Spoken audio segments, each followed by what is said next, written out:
नमस्कार, बहुत स्वागत है आपका। आप देख रहे हैं न्यूज नेशन में हूं आपके साथ ज्योति तनेजा हसीन। सुबह के 6 बज रहे हैं और शुरुआत बड़ी खबर के साथ। कैप्टन अमरिंदर सिंह से जुड़ी ये बड़ी खबर आ रही है। बीजेपी के राष्ट्रीय अध्यक्ष जेपी नड्डा से मुलाकात कर सकते हैं आज कैप्टन अमरिंदर सिंह। आपको बता दें, कल ही अमित शाह से मुलाकात की थी। कैप्टन अमरिंदर के बीजेपी में शामिल होने की अटकलें अब इससे तेज हो गई हैं। बुधवार शाम को केंद्रीय गृह मंत्री अमित शाह से मिले थे कैप्टन। आज कांग्रेस के असंतुष्ट G23 गुट के नेताओं से भी कैप्टन की मुलाकात संभव है।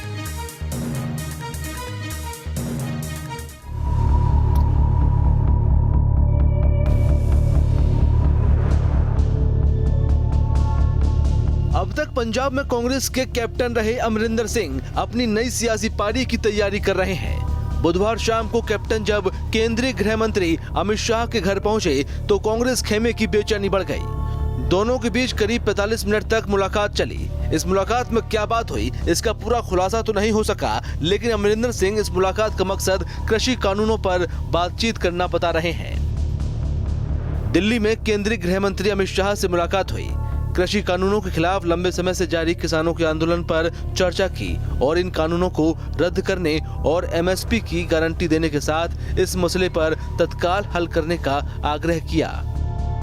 इससे पहले कैप्टन ने अपनी दिल्ली यात्रा का कोई सियासी मकसद नहीं बताया था। मंगलवार से ही ये अटकलें लग रही थीं कि कैप्टन दिल्ली में बीजेपी के आला नेताओं से मिल सकते हैं, लेकिन कैप्टन दावा कर रहे थे कि उन्हें बतौर CM मिले कपूरथला हाउस को वे खाली करने के लिए दिल्ली आए हैं।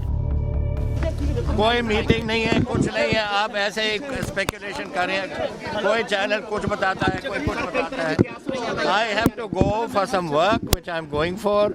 मैंने अपना कपूरथला हाउस को हैंड ओवर करना है। I have to take over all my material from there. लेकिन बुधवार को दिल्ली में अमित शाह के साथ उनकी मुलाकात के बाद ये कयास लग रहे हैं कि कैप्टन बीजेपी में शामिल हो सकते हैं। ये भी कहा जा रहा है कि आज कैप्टन बीजेपी अध्यक्ष जेपी नड्डा से भी मिल सकते हैं। हालांकि कांग्रेस के कई विधायकों को अब भी लग रहा है कि कैप्टन पार्टी नहीं छोड़ेंगे। ये कैप्टन अमरिंदर सिंह जी का अपना निजी मामला है। हो सकता है अपने निजी काम से गए हों।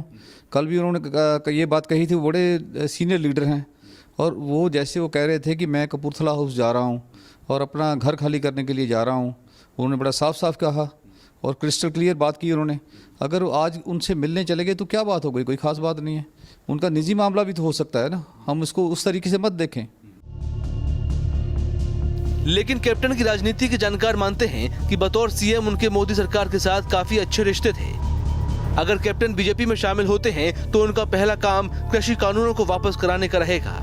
अगर कैप्टन मोदी सरकार और आंदोलनकारी किसानों के बीच तालमेल कराने में सफल हो जाते हैं तो पंजाब के साथ ही पूरे देश की सियासत पर काफी असर पड़ेगा। माना जा रहा है कि अगर कैप्टन अमरिंदर सिंह बीजेपी के साथ आए तो इससे दोनों को ही फायदा होगा।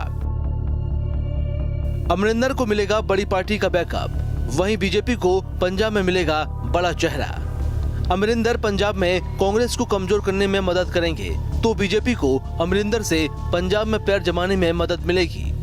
बीजेपी के साथ जाकर अमरिंदर अपनी राष्ट्रवादी छवि को और मजबूत कर सकेंगे तो वहीं बीजेपी अमरिंदर की मदद से पंजाब में अपनी ताकत बढ़ा सकेगी। सबसे बड़ी बात किसान आंदोलन की है। अमरिंदर किसानों से बातचीत में कड़ी का काम कर सकते हैं और किसान आंदोलन को खत्म कराने में बीजेपी की मदद कर सकते हैं। अकाली दल से अलग होने के बाद पंजाब की मौजूदा सियासी हालात में बीजेपी को सूबे में एक मजबूत चेहरे की जरूरत है।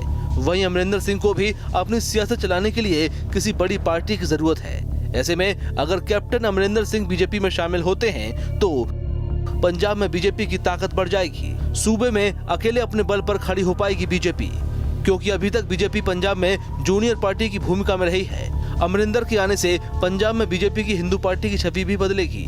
इसके साथ ही बीजेपी को एक बड़ा सिख चेहरा मिल जाएगा। Sir, 1 minute. खबर यह भी है कि आज कैप्टन कांग्रेस आलाकमान से असंतुष्ट चल रहे G23 नेताओं से भी मुलाकात कर सकते हैं। G23 अरसे से कांग्रेस नेतृत्व के कामकाज पर सवाल उठा रहा है और पार्टी में आंतरिक लोकतंत्र और पूर्णकालिक अध्यक्ष की मांग कर रहा है। कांग्रेस की पंजाब संकट के दौरान G23 एक बार फिर से सक्रिय हो गया है। कपिल सिब्बल ने पार्टी के फैसलों को लेकर सवाल उठाए तो गुलाम नबी आजाद ने पार्टी अध्यक्ष सोनिया गांधी को चिट्ठी लिखकर कांग्रेस में जारी संकट पर चिंता जाहिर की है। साथ ही जल्द से जल्द कांग्रेस वर्किंग कमेटी की बैठक बुलाने की मांग की है। मौजूदा हालात में अमरिंदर सिंह के पास ज्यादा विकल्प नहीं है, क्योंकि विधानसभा चुनाव में सिर्फ 5 महीने बाकी हैं। लेकिन कहते हैं कि राजनीति में संभावनाएं कभी खत्म नहीं होती।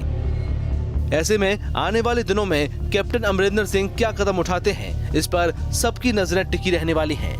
चंडीगढ़ से विशाल ठाकुर के साथ टीम न्यूज़ नेशन।